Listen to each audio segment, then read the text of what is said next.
Quel est votre conseil pour gagner plus de négociations? D'abord, le silence.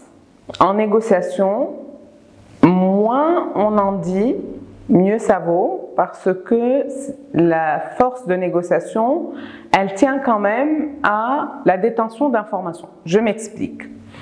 Si par exemple, je viens louer cette salle chez vous pour y organiser une réunion,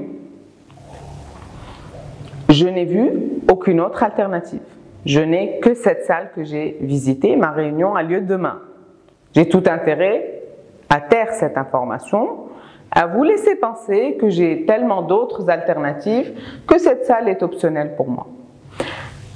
Par contre, si j'ai pas divulgué donc mes alternatives, ma situation, par contre j'ai tellement bien écouté que je découvre que pour vous cette salle est fermée depuis 1 an, que pour vous, vous avez déjà rentabilisé cet immeuble et que cette salle, vous la gardez pour quand vos parents sont de passage et que donc vous n'espériez pas un gain. Si je connais cette information, alors je vais en tirer profit. Donc le premier conseil, c'est le silence, c'est l'écoute et c'est poser beaucoup de questions. Le deuxième conseil, c'est justement de découvrir les alternatives de la personne qui a en face de vous et de travailler sur vos alternatives. Si je dois faire imprimer des brochures pour un événement qui a lieu la semaine prochaine, j'ai affaire à un imprimeur, un designer, et que c'est les seuls que je connaisse, et que l'imprimeur a une panne technique, je suis mal barré. Par contre, si j'ai travaillé mes alternatives en ayant 3 fournisseurs avec qui j'ai signé des contrats cadres et avec qui j'ai négocié des délais et des prix, alors, problème technique, pas de souci, j'ai 1 semaine, la brochure peut être prête en 2 jours, j'appelle mon 2e ou mon 3e fournisseur et je suis donc plus forte sur la table de négociation.